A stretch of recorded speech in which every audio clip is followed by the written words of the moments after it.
Every coffee needs a lotus.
All right, welcome back to our afternoon session of learning with Attorney James Earl.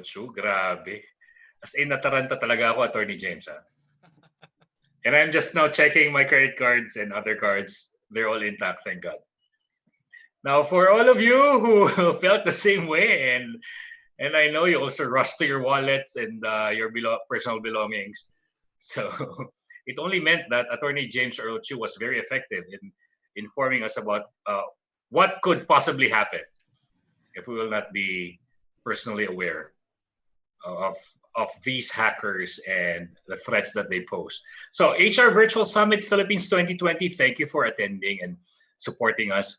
Early on in April, I started moderating this, and I've encountered a lot of generous speakers who did this for free, and that includes Attorney James. So thank you, Attorney James, for doing this. This is our kawanggawa. Dito tayo nagbabayanihan. Correct. And this is how our way of preparing you for the new normal. And we thank you for giving us the opportunity to give to you these free materials that will help you and build you and grow you and prepare you so that after the COVID-19 pandemic, you are job ready. Now, we gave you something, but we never want you to give back anything to us. What we want you to do is give you an opportunity so that you can not give it back, but give it to someone who also in need. As our speakers have shared their valuable learnings and valuable knowledge and wisdom and expertise, what we ask of you as we give you this platform is to give whatever you have. Do you have 100 pesos, 200 pesos? And this is what we do. Whatever you will give to the Bayanihan Act 2020 will go directly to Bayanihan Act 2020, especially the Bayan ng Mahayhay. You can extend a life. You can feed the hungry. And in these trying times, what we do as a Filipino people is to hold hands virtually and have a gathering of Bayanis or gathering of heroes, Bayanihan. So we thank you in advance for learning with us. We thank you in advance for letting us into your homes. And we thank you in advance for being generous enough to give either 100 or 200 or 1,000 or so that you can also make a dent and change lives. So that after all these things are over, after all the life storms that have been happening are over, we can always say that we didn't take it sitting down. We all stood up for each other. So thank you so much, everyone. All right, so moving on to the second part of our afternoon session, we always greet our birthday celebrants. So happy birthday, Alexis the Maulao. Happy birthday. Sheila Mantaring and Mary Ann Aure. Happy birthday to you. Sir James, marami ka ring fans, attorney. Oh, yeah? From all parts of the Philippines. But basahin ko lang po, attorney. So we have participants from Alaminos, Angeles City, Antipolo City, Bacolod, Bacoor City, Cavite, Baguio City, Batangas City, Becquel at Trinidad Benguet, Binian Laguna, Cabuyao Laguna, Cagayan de Oro City, Calamba City Laguna, Calasiao Pangasinan, Cebu City, Taguban Pangasinan, Digos City, Dumaguete City, General Santos City, Iloilo City, Cabasalan, Zamboanga, Sibugay, La Paz, Tarlac, La Union, Lapu-Lapu City, Cebu, Legazpi City, Albay, Liloan, Cebu, Lingayen, Pangasinan, Lipas City, Batangas, Los Baños, Laguna, Lukban, Quezon, Lumban, Laguna, Malayaklan, Mulanay, Quezon Province, Olongapo City, Ormoc, Leyte, Puerto Princesa City, San Fernando City, La Union, San Fernando, Cebu, San Fernando, Pampanga, San Juan, La Union, San Pedro, Laguna, Santa Rosa, Laguna, Sibula, Negros Oriental, Tacloban, Tagaytay City, Tagum City, Valencia, Negros Oriental. So kaway ka muna sa mga fans mo, Atty. Hello, hello. Ayan. So ready na po kayo, Atty. James? Yeah, sure. By the way, bago ko basahin, while you were, type ko muna yung questions sa guidelines natin, sir, sa Q&A guidelines. For our Zoom participants, please type in your questions at the Q&A box. Ang dami na. We also would like to see you. So Zoom live questions, click the raise button. We'll see your face. We will be hearing your voice. For our Facebook Live viewers, ayan, type lang. And then Madam Iris Malonda will forward it to you. Forward it to us and we can read them. So the first question, ayan, Amy Alacar or Amy Alacar. Hello. Are all organizations required to register DPO with the NPC? Okay. The appointment of DPO or registration for a DPO is required as long as you process information, okay? To be safe, when you process information, you have to, if you don't want to register, it's going to be difficult to prove that you have one, all right? But if you have one, you have to register. Now, if it's the question of registration, yes, you have to register, okay, if you have one. The question probably is, do I need to have one? Okay, you have to have one, again, if you are already processing. If your business particularly processes personal information, please get one. Appoint a data privacy protection officer, because he's gonna be the person that your customers, your co-employees, and the executives would go to as expert on the matter. So let someone handle that for you. Otherwise, this is a very technical area, not only in law but also in terms of information technology, IT. So you get to have one who is really aware and who can blend law and IT, so that your business, if you want to scale, you have to have one. Okay. Thank you, Attorney. Now, Lizzie Zacuron Flores, may message siya. Thank you, Ariva Academy and the rest of Ariva team. Attorney James Earl Chu and Sir Howell V. Mabalot. Maraming salamat po. Ayan, salamat daw, Attorney. Thank you. Welcome. Si Maria Victoria E. Vicaldo. Is privacy guaranteed on the internet? Can we still experience real privacy in the digital age? In the internet, there is no guarantee, all right? Because even, again, as I said, there is no entity that is safe from hackers. Even the CIA has been hacked. Grabe, no? Even US government has been hacked. Di ba? So, it's a question of when. It's not a question of if it will happen. It will happen.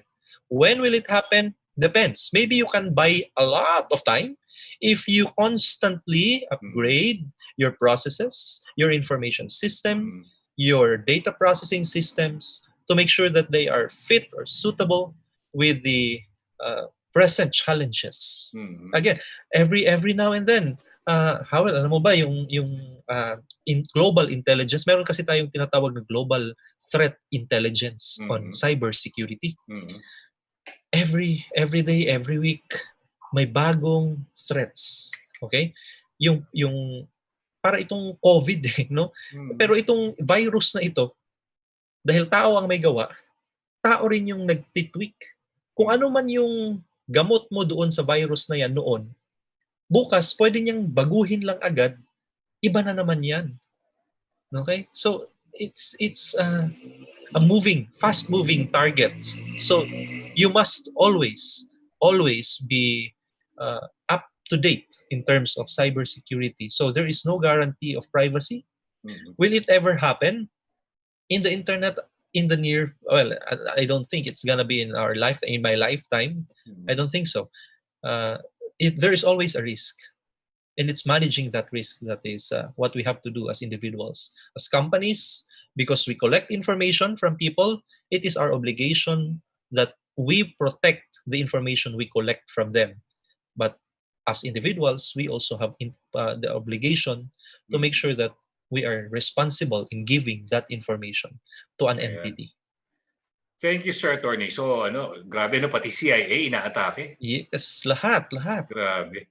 Attorney, ito, ayaw magpa-mention ng name. Nag-text sa akin. Mahilig daw siyang mag-TikTok. Mare-reverse pa daw ba yung risks doon sa mga mahilig siya na how do you look like 20 years from now na mga app? All right. There are 2 apps dyan. Yung how do you look like, that's the face app. Okay? And TikTok also. Pareho, si face app, okay, ang problema dyan is yung buong pictures mo, na-access niya. Okay? So, while nagpipicture ka at anong itsura mo 50 years from now, 20 years ago, 100 years from now, picture ka, but that app pala, no, according to investigations, no, can access all other photos in your gadget. But they're denying it, of course. But up to now, it's still subject to investigation. So until we find the final decision on this matter, be very careful, no? Be very cautious. Okay. Now on to the TikTok. TikTok is a Chinese owned app. Okay, so they're saying that itong si TikTok daw is transferring huge amount of personal data to a Chinese firm. No, to begin with, TikTok is owned by a Chinese firm, although it's based in New York. No, so that's the issue that they are raising against TikTok. But TikTok denied it. No, that they are not transferring. No, it's just a matter of storage, retention. Okay, again, retention. Okay, so again, this is also under investigation. So let's abangan ang susunod na kabanata lang dyan. Let's monitor the news on what will happen to that. Parang Zoom lang din yan. Ano? Si Zoom din is also under investigation because of that Zoom bombing.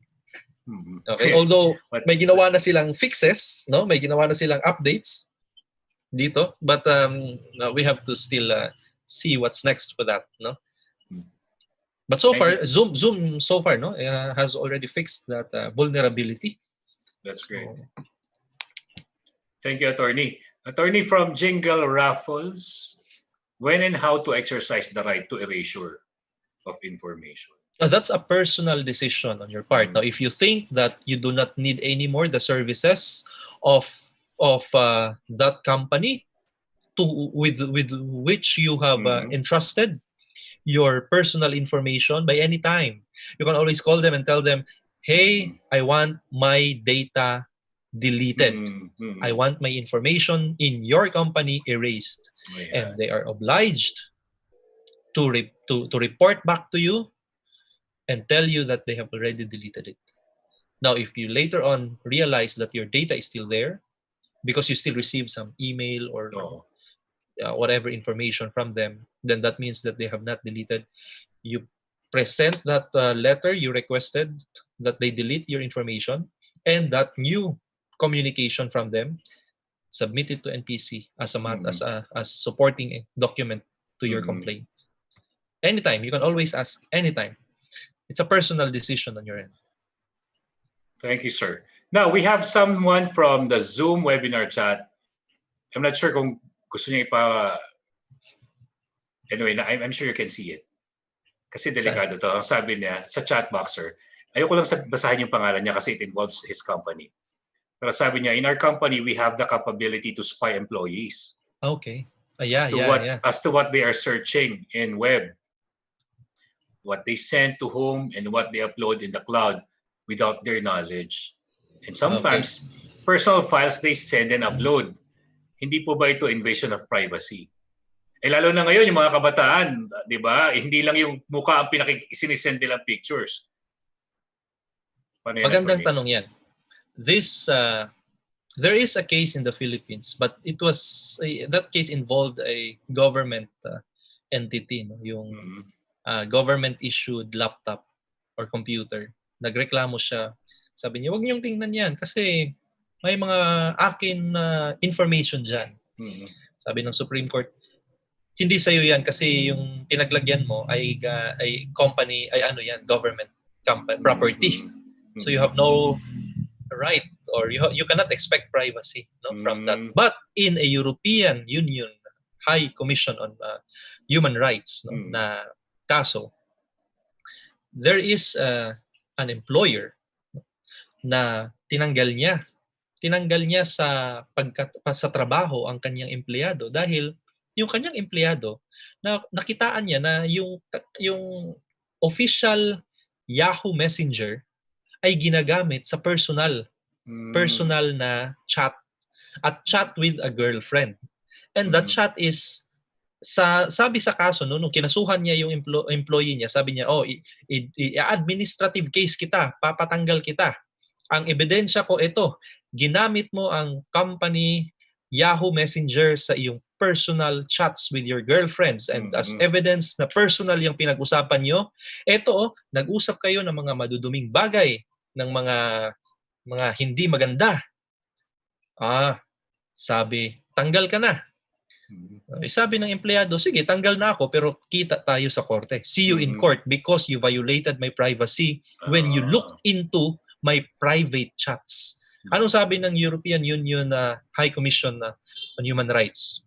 Tama ang empleyado. Maaring tama na tanggalin mo siya. Sige, tanggalin mo siya kasi ginamit niya yung official Yahoo account. Pero sobra yun nung iyong tiningnan pati ang chat nila. It is enough na nakita mo, napatunayan mo na ang Yahoo Messenger official ay ginamit sa personal. That is enough. Yeah. You don't have to look into ano yung pinag-usapan nila because that is personal. You went beyond what is necessary in your investigation, in your administrative case. So, while the European Union High Commission on Human Rights upheld the validity of the dismissal, the same court granted penalties, damages in favor of that employee. So pwede rin humingi ng danyos perwisyo itong mga empleyado ng kumpanya na hindi niya alam na tinitingnan yung private exchanges of pictures and messages. Yes, kung may depende sa information na nakikita ng company. Buti na lang, attorney, hindi ko binasa yung pangalan ng nagtanong kasi nga tungkol sa kumpanya niya. Yes, oo. Thank you, pero attorney. Sana ipaalam, So, ano yun? Sorry. Sana po ipaalam nila sa empleyado nila na nakikita nila. Oh yeah, I suppose. Well, yun yung problema, no? Depende kasi yung policy ninyo. If your company is into mahuli kayo rather than preventive, hindi nila ipapaalam yan. Kasi gusto lang nilang mahuli kayo eh. Pero kung gusto nila ng preventive para wag niyong gawin, they must inform you na, we are able to monitor your activities. Yes. Kasi ang sinabi naman dito is they are searching what they are searching. So kung search lang naman, I don't think it's something personal or private. But if you are going to do some mga discuss, ito yan, pag nag-inform si company na this computer is being monitored, and you still did a lot of personal things na nalaman tuloy ng company, hindi nakasalanan ng company yan. Di ba? Okay. Alam mo naman na nare-record Parang CCTV lang yan You knew that there is a CCTV monitoring, and yet you did something personal. Okay. And you cannot anymore complain that, your right to privacy has been violated. Thank you so much, attorney. So we have a request from Jane Kabilingan about using the English language more often because we have international participants. Thank you for that all right. feedback. Thank you for that feedback. Thank you. Kasi we're using the vernacular, Attorney James. All right. Diba? We're using Tagalog and English. If I knew Cebuano, I would have spoken Correct. Cebuano. Ayan. So thank you for that feedback. Now, number 24 question from Roda Daet. If by chance I became a COVID patient, how will my personal data be protected? Maybe by the hospital and the company who knows about this. Yes, we have Sabi to... niya, if daw ha, if. She never says that she is. She well, said, what if? What if, no? If you are, depending on the context, no? If you are talking about the company, then the company cannot divulge your name to anybody except to the DOH. You will, well, in terms of the hospital is required not to release your name, no? Not to disclose your name, even if it is not about COVID, because there is doctor-patient privilege, you know? And since this is a public health concern, your name, okay, can only be released to the DOH, to the appropriate government entity, by the hospital. It cannot be released to the public. Okay? It is up to the government if they want to release it as a matter of public policy. But as I mentioned earlier, it is not a wise public policy to declare or to disclose the name of persons who are positive with COVID, because others will be afraid to report it anymore. Totoo, attorney, mas alam mo yun, may stigma tuloy, hindi lang dun sa tao, pati sa kumpanya. Correct. So, pati private sectors are not anymore willing to participate in this. And imagine the stigma, the family, and the community where this family belongs. Exactly. Wow. Okay, from Ma'am Vivian Fuentes, ito suki natin to. Hello, Ma'am Vivian. Fellow speaker. Nakita niyo na ba siya, sir? Yes, magkasama na kami niyan. Ilang beses na rin. Si Ma'am Vivian Fuentes has a question. If we prove that an employee sent confidential documents to an outside person via email, under what just cause will this fall? Well, kung just cause yan, under the labor code, maaaring serious misconduct yan, especially if the document is marked or is considered by practice as confidential. No? In fact, you can even go to the extent that it is also under just cause for committing a crime against the employer, because if that confidential information is a matter of business strategy, then that's a corporate espionage. Okay. Thank you, attorney.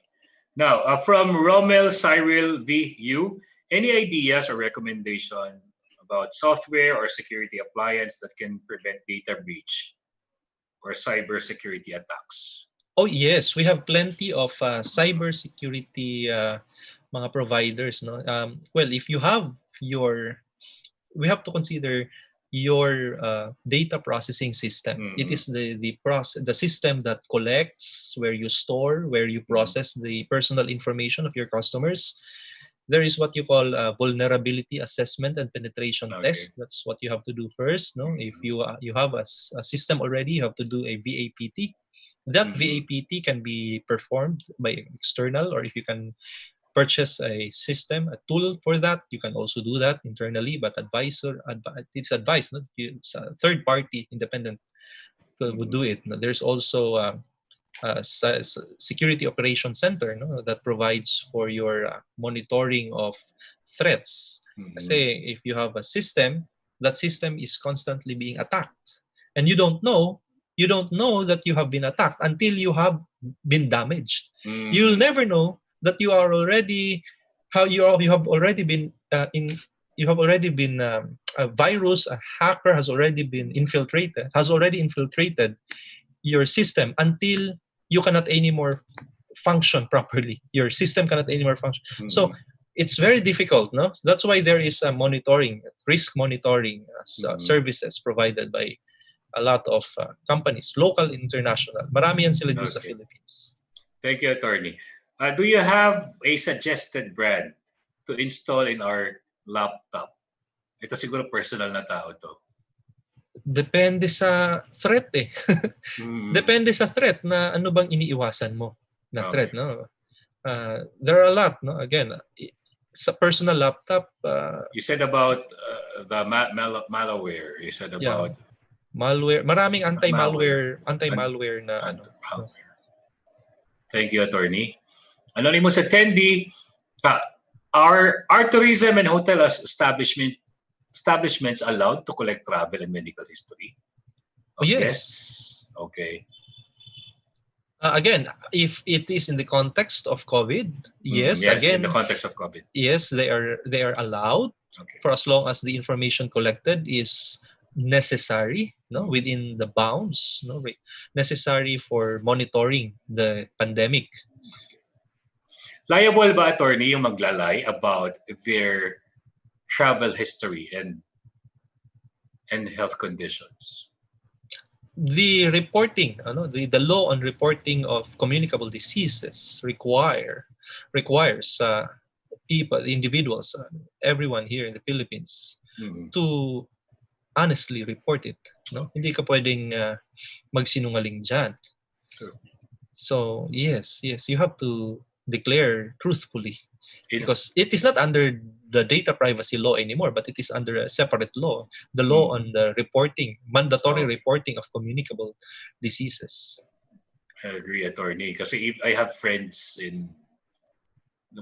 from Manila doctors, and there are fallen heroes there because of one patient lying about this person's travel history.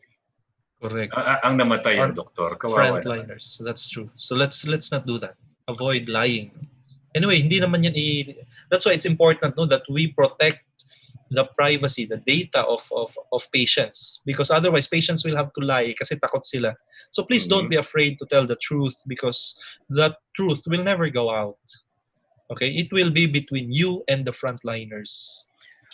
Thank you, attorney. From Salome Ingwa, what will we do if the credit card company hired another service provider or a legal firm so that we can settle our credit card debt? Oh, well, that is allowed because if you review your credit card contract, it is provided there that the credit card issuer, the bank, may engage a third-party entity to do the credit investigation, if you're capable. Number 2 is to conduct collection if you defaulted or failed to pay on time. Thank you, attorney. Anonymous attendee, what if our building administrator requires us to inform them of any employee that is found positive to COVID-19? Should we give it to them? Can we not disclose this in fear of social stigma? Thank you, attorney. Well, if it is not you who has been found or who has been tested positive, then you don't have the right to disclose it. It is not your information to begin with. All right? Well, at least officially. Yeah. Of course, tayo namang Pilipino, kahit na sinabing hindi, makakahanap ng paraan na makapag-share, in other terms, chismis. So because you have no expertise to say that a person is positive or not. It is just the DOH and the person himself. Diba? Okay. So yung tao lang mismo, kaya yung DOH, makakapagsabi na ay talagang positive yan. Kung ikaw ang magsasabi, mahirap paniwalaan. Hindi ka naman, unless ikaw yung nag-conduct ng RT-PCR test. Okay. Thanks, attorney. Attorney, para daw yung mga pabida sa Facebook na sinasabing ang kapitbahay nila ay COVID-19 positive? Well, maraming tatamaan yan. One, it is a fake news. If it is fake news, tatamaan ka sa Bayanihan Act. Okay, pero pag totoo? Well, kung totoo, libel naman. Libel. Kasi hindi porket totoo, pwede mo nang ipagkalat. If the intention is to destroy the reputation of a person, if it does not serve a public purpose, okay, it's still libelous. Truth does not absolve you from such a libelous statement, from such a slanderous statement. And of course, Data Privacy Act violation. That is a private, personal information. You have no right to disclose it. Even if they say na we didn't know that is a violation of data privacy law. Well, they will still be punished, right? Yes, because ignorance of the law does not excuse. Thank you, Attorney. We have a Facebook Live question. Ayan. Yun. I'm sorry, I'm not Facebook Live or Zoom Live. Like, Miss Irish, can I just check? Zoom Live question from Desteline Miltran. Miss Desteline, how are you? Where are you now? Good. Ayan. Hi. Hi. What's your question to Attorney James, Ma'am Desteline? Good Nice to see your Hello. Hi, face. Ma'am Destiny. Hi, attorney. Good afternoon Hi. po. Attorney, I have a question lang po. What if po yung isang, actually parang medyo malayo po dun sa may topic natin. It's not about COVID po. But what if the employee uses your picture as a group photo in Messenger without the consent of that person? All right. What would be the possible sanctions or A photo. yes A po. photo is a photo contains personal and sensitive personal information. Anong pinagkaiba? Ang pinagkaiba po niyan, para sa shortcut, no? Pag sensitive personal information, mas malaki, mas mataas ang parusa. Okay? Ano po ba yung sensitive personal information? Yun yung race, culture, skin color, okay? Health status. So, pag picture yan, anong nasa picture? Skin color. Skin color. Okay? Kung ikaw ay singkit, maaaring race makikita. Di ba? Kung ikaw ay may sakit na napapansin sa mukha, your health. So there are a lot of sensitive personal information that may be contained in a photo. And if you use it without the consent of the owner of that information, of that photo, that is a serious violation of the Data Privacy Act. Okay, attorney. Okay? Not to mention the violation of Cybersecurity Act, because you are stealing the identity of another person. That's identity theft. So dalawang batas ang tinamaan mo. Double whammy ka. Okay po. Thank you, ma'am. Thank you po, attorney. All right. May gumamit sa face pic mo, Ma'am Desteline? Actually po, I'm not the one who is involved po. Okay. May other person po. Okay. Thank you. Thank you for your question. On that note, Attorney James, it happened to me personally just 2 weeks ago. Someone followed me on Facebook, and then when I checked, this fake account that follows me on Facebook is using the picture of my kuya's house as a cover photo in the US and my face pic as the profile photo.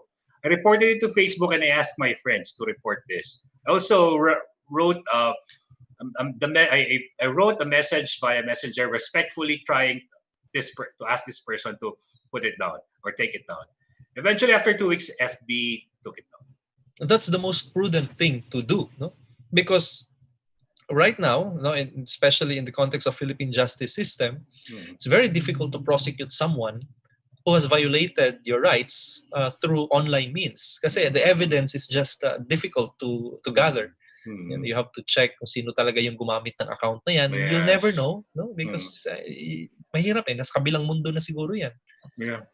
So that's the most prudent thing to do if it happens to anyone. Report it to Facebook, because the most important thing that must be done is that the account be put down. Yes. Otherwise, baka may mabiktimang iba na magakalang si Sir Howell ngayon. Thank you, Attorney. Kasi I was given a tip by Kabayan Gigi Alte. She said, Kabayan, call your friends and ask them to simultaneously at one time ask for Facebook to take it down. Because if just one complaint after 40 minutes or so, it will not make an impact. Correct. Thank you, sir. Anonymous attendee, let's call on Maria Francisca Monsod. It has been answered already. Do all companies need to register its DPOs, even small ones? SME companies or small and medium enterprises? Yes, if you have already a DPO, again, it's best to register him or her. Anyway, nandyan na rin naman. Registration will not take that long. So go ahead, register. Ayan. So from one anonymous, hanggang what time ka ba pwede? Kasi it's already 4:51 and we know that it's just between 3 to 4:30. So, and we have hundreds of questions literally. Oo nga, ang dami pa. I will ask you, ilan pang questions ang pwede niyo? Kasi I know how valuable your time is, and this is a pro bono, and that you are doing your best to answer as much questions as we can.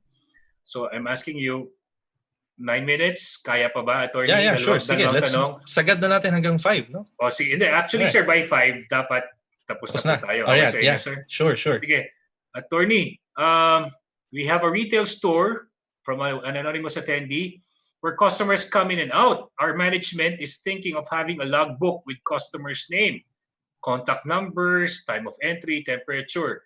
This is in aid of, yun nga, yung alam naman natin. In aid, tracing, contact tracing. Do you think this is a good decision? Well, any comment on suggestion? It is a good suggestion if you want to monitor if it is necessary. If it is necessary for you, no? Remember that data. If you need that data, also you can use it for the business. All you need to do is to comply with the legal requirements of collection, of processing, of retention. You just have to first come up with a data privacy notice. Okay. Notice that you are collecting such information for what purpose and how long you need to retain it. So just have to follow yung data management cycle na sinabi natin kanina by respecting in such a way that you respect the rights of the data subject. So yeah, go ahead if you want. Ayan. Attorney, that was the last question that we can... Ayun na ba? Oo. Kasi po, marami pa tayong babasahin sa huli. How can they reach you, attorney, if they need a legal counsel? Yeah, you can always go through Ariva. You can always reach me through Ariva, or if you want to directly reach me, you can send an email to jamesearlchu@gmail.com. Okay, that's my full name, jamesearlchu@gmail.com. Or you can send me a Facebook message. Anyway, nakatag naman ako dyan sa mga post ni Sir Howell or nila Irish. Attorney, hindi ikalalaki ng ulo mo pero isa ito sa pinakamaraming nanood. Wow, thank you. Totoo. Kasi so wala akong sabihin kung ano yung iba but yours is one of the highly anticipated and well-attended workshops. Libo-libo kasi binibilang natin kahit yung YouTube at saka yung Facebook Live. I see. Thank you to Ariva for giving us the opportunity to share. And thank you, attorney. Now, attorney, one last message. We call it the takeaway. Would you like to leave us? We're at home. Something to ponder on and something you'd like us to remember forever? Remember that in privacy, what you have given, you can never take back. Pag may pinakita ka, hindi mo na pwedeng bawiin yan kasi nasa isip na yan ng tao. No. So in privacy, in terms of privacy, be very careful what you share because once you show it, you can never take it back. Grabe, what a warning. Thank you, Attorney James. Thank you, Sir Howell. And thank you for helping us manage our fears. Everybody, big hand for Attorney James Earl Chu. I hope to see more of Attorney James Earl Chu in the future. But in the meantime, as Attorney James fades out of the screen, who will fade in? Our President, Ms. Irish Malonda Samson. Again, everybody, big hand for our dear speaker, Attorney James Earl Chu. Grabe. Sobrang galing. Grabe, sobrang galing. Pwede bang pahingi ng PowerPoint presentation niya, Ma'am Irish? Let's ask Sir Attorney James kasi natin si we haven't had an approval yet. Yes. So, Sir copyrighted yan definitely it is indeed an informative, very timely session from Attorney James Earl Chu. And with that, thank you so much. And we are looking forward to more programs, to more sessions with Attorney James. Okay? Yes. Sir Howell. Ano? Takeaway ko? Sure, I can share it. Okay, ang takeaway, my takeaway is, grabe. My takeaway is to be extra careful. Protect yourself. It's okay to err on the side of, of caution. Let's be cautious. And that's my take. Protect ourselves. What about you, Miss Irish? Ako talaga. Yung last na sinabi ni Attorney James. Oo, maganda yun, ha? What you have given, you can never take back in privacy. Grabe. Parang think before you click din, di ba? Yes. Paano yung mga nag-install ng TikTok ng mga kababayan natin? Ayan. Okay. Anyway. Thank you. So, thank you so much, Sir Hubble, for moderating our session today. Always a pleasure. Dami kong natutunan. Yes, me too also. And I'll be seeing you tomorrow afternoon again. Okay? Mm-hmm. Thank you so much, Miss Irish. Thanks, everyone. Don't go away. Yes, and for those of you, this is not yet the end of our e-learning session. I have few announcements to make. And before I announce our upcoming programs, I would like to say hi to Ms. Vicky Vicaldo of BSP, Cleotilde Bulan of DOST, Raimundo Timban of Assumption, Ms. Judeline Ramos from College of, Cabalasan, Zamboanga, Sibugay, Christine from Responsive Health Insurance Brokers, Sylvia Dairit from SMC, and Rizalyn Dumas from Imus, Cavite. Thank you for joining us today. And we would like to thank our following win-win sponsors. Thank you to our official media partner, Art Plus Magazine, digital media partners, Focus Media, Globaltronics, CD Advertising Ventures, Outcome, Elevate Media. For win-win partners, thank you to Brother, Faber-Castell, Gluta-C, Moringa O2, KFC, Mr. Donut, Tokyo, Lotus Biscoff, Boss Job, CERT Technology Inc., Finma Properties, Salary Jet, Ilawi Korea, Kitoson and Carpo Consulting. And thank you also to Enchanted Kingdom, Disperse, Cosmotech Philippines Inc. And if you want to place your ads here, advertise your company, your services, your logo, please do email us at marketing@ariva.com.ph. For those of you, please don't forget to like our Facebook page. It's Ariva Academy Philippines Inc. So please scan this QR code. This will be directed to our Facebook page. Don't forget to like us, Ariva Academy Philippines Inc. And if you want to watch the replay of our e-learning session this afternoon, please do subscribe to our YouTube channel. It's Ariva Academy and Ariva Talks. Again, it's Ariva Academy and Ariva Talks. Also, we have a library of e-learning sessions that you can share to your colleagues, to your boss, and to your office mates. Okay, for our upcoming online learning sessions, we would like to invite you on our HR Virtual Summit PH 2020 Bounce Back HR. We have invited international and local subject matter experts to share with us their wisdom and insights on HR field.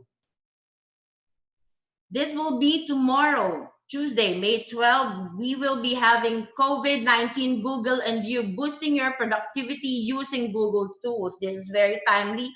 We have invited Dr. Ed Canela to talk about this tomorrow. So please do register.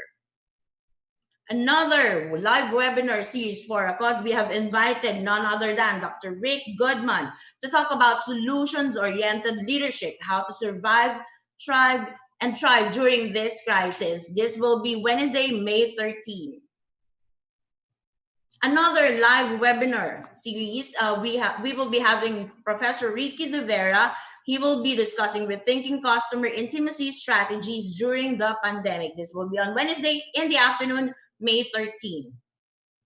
Another e-learning masterclass from Mr. Jonathan Yabut, leading a work-from-home workforce, how to manage and develop remote teams. This will be on Thursday, May 14, 4 to 6 p.m. Don't forget to register.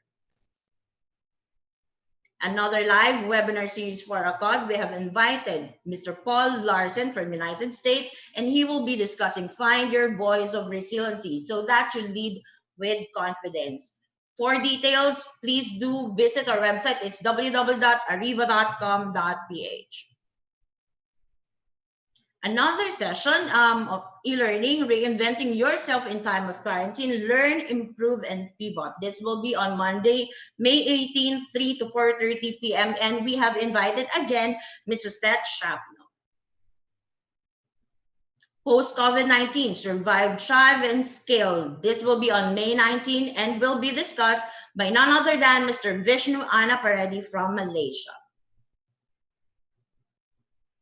Another e-learning session, we would like to invite you going beyond coaching, turn to counseling team members in a COVID-19 situation. This will be on Wednesday, May 23 to 4:30 p.m.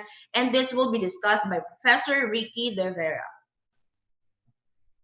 Breakthrough in time of crisis, how to maintain a positive state of mind during the COVID-19 pandemic. This will be discussed by none other than the happy doctor, Dr. Suresh Devnani from Singapore. This will be on May 21, 4:30. Don't forget. And if you want to invite Attorney James Earl Chu to have an e-learning session for your team, exclusive for your team, for your company, please do reach me at 0916-695-4418, or you can email me at irish.arivaacademy@gmail.com. And that's it. Thank you for joining us this afternoon. Hope to see you again tomorrow for another e-learning session. Again, this is Irish Malonda Samson in Ariva. It's all about being better, be safe, and stay home. Thank you, guys. Happy Mother's Day. Thank you.